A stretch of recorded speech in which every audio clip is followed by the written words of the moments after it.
కాదంబరి కిరణ్ జీవితంలో హీరో నాగార్జున హీరోనా విలనా నాగార్జున ఎప్పుడు హీరోనే, విలన్ ఎందుకు అవుతాడు? మీ జీవితంలో? నాగార్జున ఏముంటుంది అది. నేను కథ చెప్పాను, అతను కొంచెం కరెక్షన్ చెప్తా అన్నాడు. బావా బాగా తవ్వినట్టున్నావు.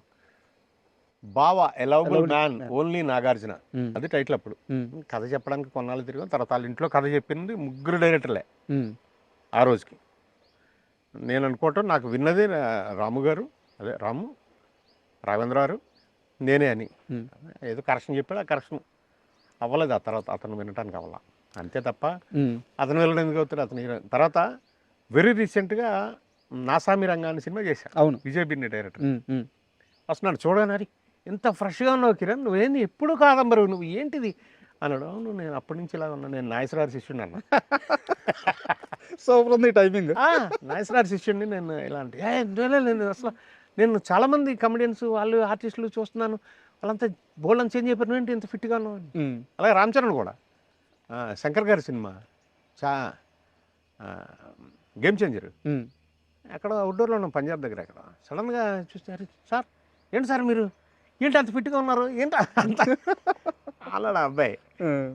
అలా వీరిమేన్ దట్స్ ఆల్. అంటే ఎందుకు ఈ క్వశ్చన్ ఇంత స్ట్రాంగ్ అడిగానంటే, నేను ఒక నెలన్నర క్రితం చంద్ర గారిని కలిశాను. ఎవరిని? చంద్ర గారిని. నాగార్జున గారు మేకప్ మ్యాన్. ఫస్ట్ ఆల్ బావా మేకప్ మ్యాన్ ఉండేవారు రాము గారు. చంద్ర గారిని కలిశాను.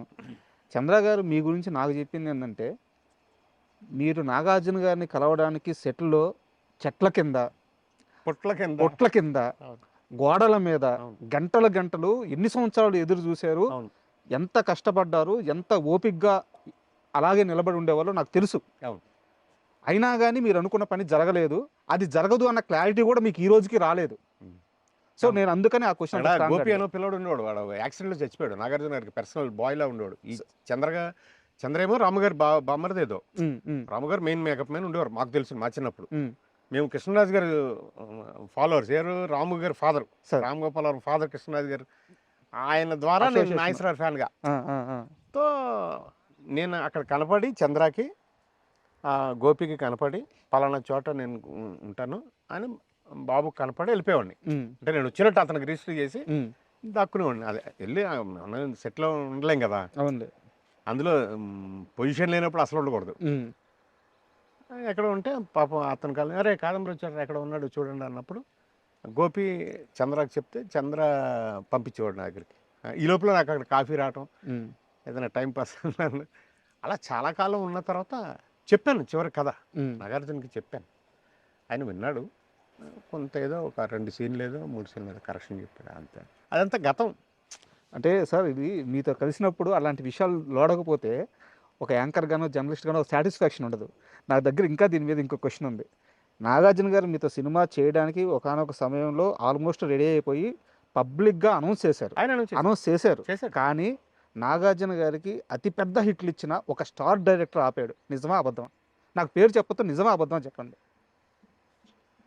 అది ఆపాడు అనటం కంటే ఆగిపోయిందంటే బెటర్. ఏం చేస్తాం ఇప్పుడు? అతను ఒక్కడు అలా కూర్చుని ఉంటే 15 మంది చుట్టూరు ఉన్నారు. సార్ దత్ గారు ఉన్నారు, రామారావు గారు, కేఎస్ రామారావు ఉన్నారు, మణిశంకర్ గారు ఉన్నారు, శివలం కృష్ణప్రసాద్ గారు ఉన్నారు, గోపాల్ రెడ్డి గారు ఉన్నారు, కేఎల్ నారాయణ గారు ఉన్నారు. ఇంతమంది చుట్టూరు అందరు ఉంటే ఒక్క నిమిషం ఉండండి మీకు ఒక అనౌన్స్మెంట్ చెప్తాను, ఒక సినిమా వేస్తున్నాను అని. చంద్ర ఎక్కడ ఉన్నాడు కాదమ్మనంటే పలానా చోట పిలిచారు. పిలిస్తే నేను బాబు చిన్నబాబు అనేవాడు. చిన్నబాబు ఏంటి నాగార్జున పిల్ల అని ఉన్నాను.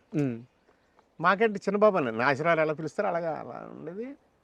ఏంటి సినిమా అంటే మన టైటిల్ ఏంటి, నేను ఈయనకి పల్లెటూరు బ్యాక్డ్రాప్లో సినిమా చేస్తున్నాను, ఇతనికి ఇచ్చాను సినిమా, టైటిల్ చెప్పంటే బావా ఎలవబుల్ మ్యాన్ ఓన్లీ నాగార్జున అన్నా నేను. అందరు క్లాసులు అంటే అన్నీ మన ఫేట్లు కూడా ఉంటాయి పాపం, వాళ్ళని అనుకునే ఉపయోగం. ఆ రోజు చేస్తే ఒకలా, చేయకపోతే ఇలా, అంతే. అలా ఎన్నో జరిగింది. చాలా రిలయబుల్ సోర్స్ నుంచి తెలుసుకున్నాను, అందుకని అడిగాను. లేదు ఫ్యాక్ట్. ఇప్పుడు నేను నా శిష్యులు కూడా అందరు కృష్ణానగర్లోనే ఉండేవారు, నేను ఎక్కడ ఉండేవాడిని. కానీ కృష్ణానగర్లోనే ఉండి వీళ్ళందరితో టీలు తాగుతూ వీళ్ళందరితో కథలు చెప్పుకుంటూ ఆ బావ అనే సినిమాకి కూడా పోసాని గారి దగ్గర నుంచి జలదంకి సుధాకర్ గారు ఇలాంటి దాదాపు 19-20 మంది రైటర్లు నాకు హెల్ప్ చేశారు. అంటే వాళ్ళు పోసాని గారు ఏమనేవారు తెలుసా, నువ్వు 4 to 5 కానీ 5 to 6 కానీ 1 hour రాగలుగుతావు అనేవారు.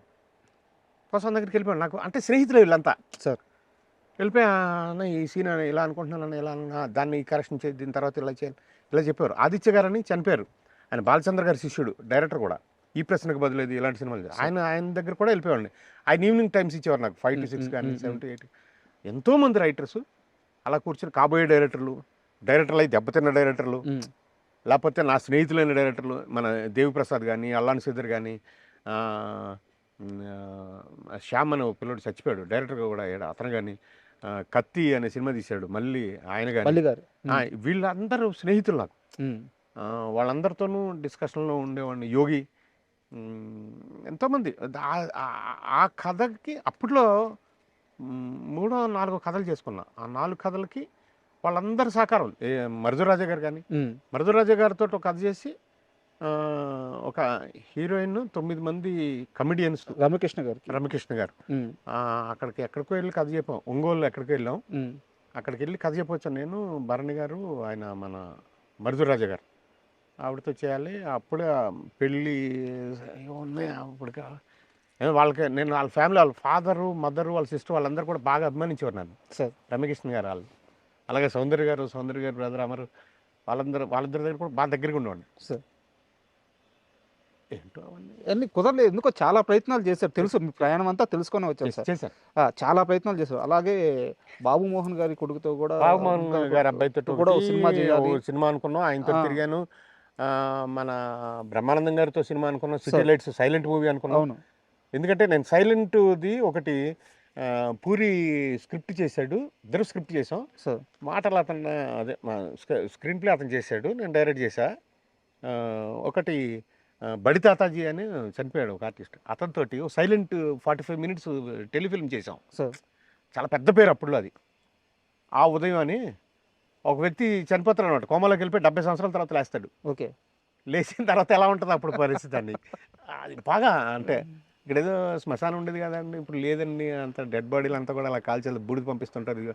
అలా అని అప్పుడే పోస్ట్లో ఒక బూడిద రావటం, వీడి తమ్ముడు ఎక్కడ అమెరికాలో చచ్చిపోయాడు అంటాం.